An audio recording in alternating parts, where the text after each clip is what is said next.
এই 8টি সবজিতে মিলছে ফিতাকৃমি। এই সবজিগুলি সাবধানে খান। গা গুলিয়ে উঠছে তো? হ্যাঁ, আমারও ভয়ও লেগেছিল, গা গুলিয়ে উঠেছিল। কিন্তু সত্যিটা তো জানতে হবে, কোন 8টি সবজি যা আমাদের সুস্থ থাকতে খেতেও হবে, কিন্তু আমরা সাবধানে খাবো। সেই সবজিগুলি কি কি জানাবো আপনাদের। খেলে বা যদি ফিতাকৃমি বা একেবারেই তার ডিম আমাদের পেটে চলে যায়, তাহলে কি ক্ষতি হতে পারে আমাদের, কোন সম্ভাবনা, কোন ঝুঁকি বাড়তে পারে, বা কোন ধরনের সাবধানতা বা কিভাবে খাবো আমরা এই সবজিগুলি, সেগুলি জানতে হলে পুরো ভিডিওটি দেখুন। দেখুন, সারা বছর যদি আমরা সুস্থ নিরোগ থাকতে চাই, তাহলে শাক সবজি ফলমূল আমাদের খেতেই হবে, কিন্তু আমরা একটু সতর্কভাবে খাবো। হ্যাঁ, একটু সতর্কতার সঙ্গে শাকসবজি খান, না হলে আপনার শরীরের উপকারী শাকসবজি হয়ে যেতে পারে আপনার বিপদের, আপনার রোগের কারণ। আর সেটা যাতে না হয়, এই টিপসগুলি মেনে চলবেন। কোন কোন সবজিতে ফিতাকৃমি বা তার ডিম পাওয়া যাচ্ছে যা আমরা খালি চোখে দেখতেই পাই না, সেখানে যে ডিম থাকতে পারে এটা আমরা ভাবতেই পারি না, সেখানে যে ফিতাকৃমি থাকতে পারে না আমরা দেখতে পাই, না আমরা ভাবতে পারি, আর সে কারণেই আমাদের সর্বনাশটা হয়ে যায়। আজকের ভিডিও থেকে সেই সবজিগুলির নামই জানাবো আপনাদের শুরুতেই। সেই সবজিগুলি হলো খুব চেনা সবজি, খুব সাধারণ সবজি, যা আমরা সারা বছর মাঝে মধ্যেই খাই, এবং এমনকি এক একটা বাড়ি তো এমনও আছে যেখানে সপ্তাহের 7 দিনে এই 8টি সবজি এক একদিন রান্না হয়ই হয়, কারণ এত কমন সেই শাকসবজি। জেনে নিন, তার প্রথমটাই হলো পটল। একেবারে ধপাস করে পড়লেন তো? হ্যাঁ, ধপাস করে পড়ার মতোই। পটল তো খুব সাধারণ, আমাদের সকলের বাড়িতে প্রায় দিন রান্না হয়, অন্তত মধ্যবিত্তের বাড়িতে তো বটেই। তো এই পটলের বীজে, ভালো করে শুনুন, বীজের মধ্যে পাওয়া যাচ্ছে ফিতাকৃমির ডিম, এবং পটলের গায়ে থাকছে ফিতাকৃমি, যা আমরা কোনোভাবে খালি চোখে দেখতে পাবো না। কিন্তু সাবধানতা কি অবলম্বন করতে পারি? যখন পটল কাটবেন, একটু নজর দিয়ে ধৈর্য ধরে চোখের সামনে ধরে একটু দেখার চেষ্টা করবেন সাদা সুতোর মতো কিছু দেখতে পাচ্ছেন কি না, যেটাকে আপনি হয়তো আঁশ ভাবছেন সবজির, সেটা আঁশ নাও হতে পারে। আর সেকেন্ড পয়েন্টটা হলো, পটলের ক্ষেত্রে পটলের বীজ খাবেন না। এক্সপার্টরা, বিশেষজ্ঞরা বলছেন এই পটলের বীজের মধ্যেই ফিতাকৃমির ডিম পারে, তাই পটলের বীজগুলি একেবারে ফেলে দিন, পটলের গায়ের যে অংশটা সেটা খান। এরপর সাবধানতা নম্বর 3 হলো, কাটার পরে ভালো করে জলে তো ধুয়ে নেবেনই, যদি পারেন খুব ভালো হয় নুন এবং হলুদ দিয়ে, 1 চিমটি নুন এবং 1 চিমটি হলুদ দিয়ে গরম জলে একটু ভাপিয়ে নিয়ে জল ফেলে সেই পটল খান। সেকেন্ড সবজিটি হলো বেগুন। পোকা লাগা বেগুন খাবেন না। এক তো পোকার সংক্রমণ থাকছে, দ্বিতীয়ত সেখানে কিন্তু ফিতাকৃমি থাকার সম্ভাবনা অনেকাংশেই বেড়ে যাচ্ছে। আমরা জেনারেলি মধ্যবিত্ত বাড়িতে কি করি, পোকা লাগা বেগুন হলে সেই জায়গাটুকু আমরা কেটে ফেলে দিয়ে বাকি 2-5টা বা বাকি অংশটা খেয়ে নেন, কিন্তু বিশেষজ্ঞরা বলছেন এখানেই কিন্তু ঝুঁকি থেকে যাচ্ছে। একটি জায়গায় যখন পোকা আছে, মানে তার আশপাশে ফিতাকৃমির ডিম থাকতে পারে বা ফিতাকৃমি থাকতে পারে, সে কারণেই খুব কষ্ট হবে ফেলে দিতে, কিন্তু নিজের স্বাস্থ্যের কথা, নিজের জীবনের ঝুঁকির কথা ভেবে পুরো বেগুনটি পারলে ফেলে দিন। আর সেটা যদি নাও পারেন, ওই আগের মতো নুন বা গরম জলে, নুন হলুদ দিয়ে গরম জলে ভাপিয়ে তারপর রান্না করুন, মানে 2 বার যাতে সেটি গরম হয়। কারণ এক্সপার্টরা বলছেন এমন কিছু ফিতাকৃমি, বিষাক্ত ফিতাকৃমি আছে যে পরজীবী যারা কিন্তু হাই টেম্পারেচারেও অনেক সময় যাদের ছোট ছোট ডিম বা সেই ফিতাকৃমির কিছুটা অংশ গলে না বা মরে না। ভাবতে পাচ্ছেন ঝুঁকিটা? এটা কিন্তু এক একটা রিপোর্টে বেরোচ্ছে। 3 নম্বর সবজিটি হলো যেখানে ফিতাকৃমি পাওয়া যাচ্ছে বা তার ডিম পাওয়া যাচ্ছে, তা হলো ঝিঙে।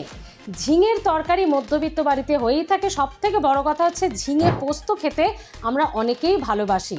খাবেন, অনেক উপকার আছে পটল, বেগুন, ঝিঙে, এগুলোতে খেতেই হবে, কিন্তু সাবধানতাটা কি, কাটার সময় ভালো করে দেখে নেবেন, এবং যে জায়গাতে কোনো কালো স্পট বা কোনো রকম পোকা লাগার মতো দেখতে পাচ্ছেন, একটু নরম হয়ে গেছে, একটু কেমন দেখতে হয়ে গেছে, সেটা যতটা পারবেন কেটে ফেলে দেওয়ার চেষ্টা করুন।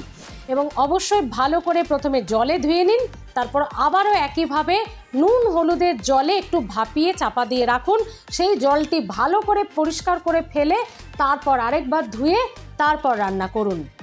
এর পরের সবজিটি হলো একেবারে আমাদের চেনা সবজি এবং অনেকের খুব প্রিয়, সেটা হলো কচুর শাক, কচুরলতি, মান কচু, যেখানে ফিতাকৃমির ডিম বা ফিতাকৃমি পাওয়া যাচ্ছে বলে এক্সপার্টরা একটি রিপোর্টে জানাচ্ছেন। এখানেও একইভাবে সাবধানতা অবলম্বন করতে হবে। প্রথমে কাটার সময় আপনাকে ভালো করে দেখে নিতে হবে এবং কিছু অংশে যদি আপনার সন্দেহজনক মনে হয় সেটিকে একেবারে অনেকটা অংশ জুড়ে কেটে ফেলে দিন এবং তারপরের পয়েন্টটি হলো নুন হলুদের গরম জলে ভাপিয়ে জল ফেলে আবারও সাধারণ জলে ধুয়ে তারপর রান্না করুন। আর এরপর যে সবজিটি আপনাদের বলবো যেখানে ফিতাকৃমি পাওয়া যাচ্ছে বা ঝুঁকি থাকে, তা হলো এই আসন্ন শীতকালে আমাদের প্রায় প্রত্যেক দিনের অংশ, সেটি কি রান্নার আমাদের খাবারের পাতে থাকেই থাকে, ফুলকপি। এবার ভাবছেন তো, হ্যাঁ দেখুন, ফুলকপিতে পোকা বা বিভিন্ন রকম আমরা দেখেছি সমস্যা থাকে, আমরা অনেকেই সেটা নুন হলুদ জলে ভাপিয়েই খায় এবং সেই ফুলকপিতে আবার ফিতাকৃমি পাওয়া যাওয়ার সম্ভাবনাও বলছেন এক্সপার্টরা। তাই ফুলকপি অবশ্যই কাটার সময় দেখে নিন, যেখানে ফাঙ্গাস জাতীয় কিছু দেখতে পাচ্ছেন ফেলে দিন সেই অংশটা। আর তারপরের পয়েন্টগুলো একইভাবে, অবশ্যই ফুলকপি কিন্তু গরম জলে না ভাপিয়ে জল ফেলে আবারও ধুয়ে খাবেন না, কোনোভাবে ডিরেক্ট রান্না কিন্তু ফুলকপি করবেন না, এটা এক্সপার্টদের মতামত। এর পরের সবজিটিও একইভাবে শীতকালে আমাদের পাতে থাকেই থাকে, বাঁধাকপি। বাঁধাকপিতেও কিন্তু ফিতাকৃমি এবং সঙ্গে তার ডিম পাওয়া যাচ্ছে, সে কারণেই বাঁধাকপির মতোই কি ফুলকপির মতোই বাঁধাকপির ক্ষেত্রেও এক্সপার্টরা বলছেন কাটার সময় ভালো করে নজর রাখতে হবে, একটু সময় দিয়ে ধৈর্য ধরে কাটতে হবে এবং তারপর একইভাবে গরম জলে নুন হলুদ দিয়ে ভাপিয়ে সেই জল ফেলে তারপর ভালো করে কচলে পরিষ্কার করে ধুয়ে তারপর রান্না করুন। এর পরের সবজিটি হলো গাজর, মানে শীতকালের বেশিরভাগ এই সবজিতেই এই সম্ভাবনা বা ঝুঁকিটা দেখা যাচ্ছে। গাজরের ক্ষেত্রে যে পয়েন্টটা মনে রাখতে হবে, গাজরের ভেতরের থেকেও গাজরের গায়ের দিকের অংশে ফিতাকৃমির ছোট ছোট ডিম পাচ্ছেন এক্সপার্টরা, তাদের রিসার্চে কিন্তু সেটাই উঠে আসছে। সে কারণে গাজর যখন কাটবেন গাজরের গায়ের যে লেয়ারটা পুরোভাবে কেটে ফেলার চেষ্টা করুন এবং তারপর বাকি সবজিগুলো যেভাবে বললাম যে সাবধানতা, একই সঙ্গে ওই একইভাবে গরম নুন এবং হলুদ জলে ভাপিয়ে জল ফেলে ধুয়ে তারপর রান্না করুন। এর পরের সবজিটি হলো আমাদের খুবই পরিচিত, তা হলো ক্যাপসিকাম। ক্যাপসিকামের ভেতরের যে অংশ দেখবেন ছোট ছোট বীজ থাকে এবং গায়ে একটা হালকা সাদা মতো একেবারে মাঝের যে অংশে একটা সাদা মোটা লেয়ার থাকে, সেই বীজ এবং সাদা লেয়ারটা অবশ্যই ফেলে দিন। এক্সপার্টরা বলছেন ফিতাকৃমির ডিম এবং ফিতাকৃমি থাকার সম্ভাবনা ওই বীজ এবং সাদা অংশটার মধ্যেই জড়িয়ে থাকে, তার গায়ে নয়। তাই অবশ্যই ভেতরের যে সাদা এবং বীজ এই অংশ দুটো ফেলে দিন এবং একইভাবে আগের সবজিগুলোর মতোই নুন হলুদ গরম জলে ভাপিয়ে জল ফেলে ভালো করে কচলে ধুয়ে তারপর রান্না করুন।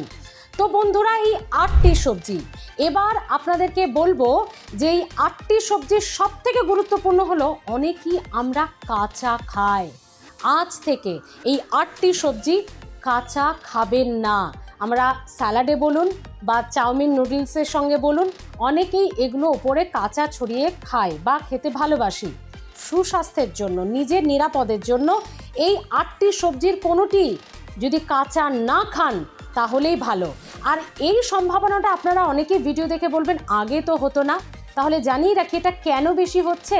এক্সপার্টরা বলছেন, বিশেষজ্ঞরা বলছেন এখন অনেক মানে বেশিরভাগ সবজিগুলি একেবারে কীটনাশক এবং রাসায়নিক সার, পোকা মারতে বিষাক্ত কীটনাশক সেখানে ব্যবহার করা হয় এবং তার ফলন ভালো হতে খুব তীব্র রাসায়নিক সার ব্যবহার হয়। এই দুটির কারণেই ফিতাকৃমি থাকার সবজিগুলিতে ঝুঁকি বা সম্ভাবনা বেড়ে যাচ্ছে। এবার আসি, শেষটা অবশ্যই শুনে নিন, কোনোভাবেই ফিতাকৃমি ডিম বা ফিতাকৃমি আপনার পেটে গেলে কি হতে পারে। বিশেষজ্ঞরা বলছেন ফিতাকৃমি যদি কোনোভাবে আপনার পেটে ঢোকে এই সবজিগুলির মধ্য দিয়ে আপনার অসাবধানতায় মাথা পর্যন্ত পৌঁছতে পারে ফিতাকৃমি। শুধু মাথা অবধি পৌঁছবেই না, ব্রেনে পৌঁছে ব্রেনের টিস্যুগুলি হচ্ছে ফিতাকৃমির খাদ্য। নীরবেই আপনার ব্রেনের টিস্যুগুলিকে কুড়ে কুড়ে খাবে ফিতাকৃমি।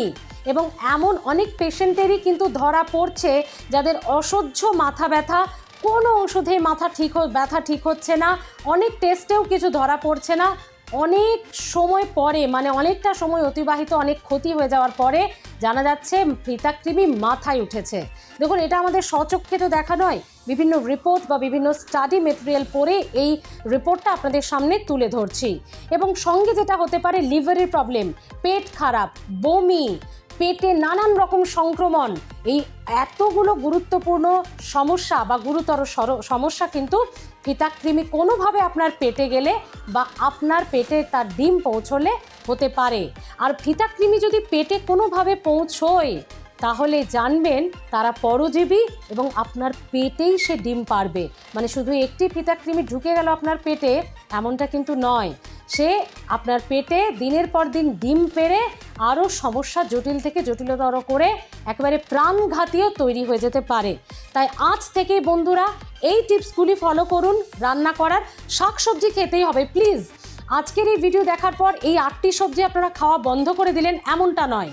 এই সাবধানতাগুলো অবলম্বন করলে এক্সপার্টরা বলছে ফিতাকৃমি বেঁচে থাকার বা পেট পর্যন্ত যাওয়ার সম্ভাবনা নেই প্রায়, যদি পুরোটা আপনি ফলো করেন প্রক্রিয়াটা। আর সেকেন্ড পয়েন্ট হচ্ছে কাঁচা অবশ্যই এই সবজি কোনোভাবে খাবেন না। ভালো থাকুন। হেলথ প্লাস কেমন লাগছে জানাতে ভুলবেন না। দেখতে থাকুন এবং সাবস্ক্রাইব করে রাখুন হেলথ প্লাস।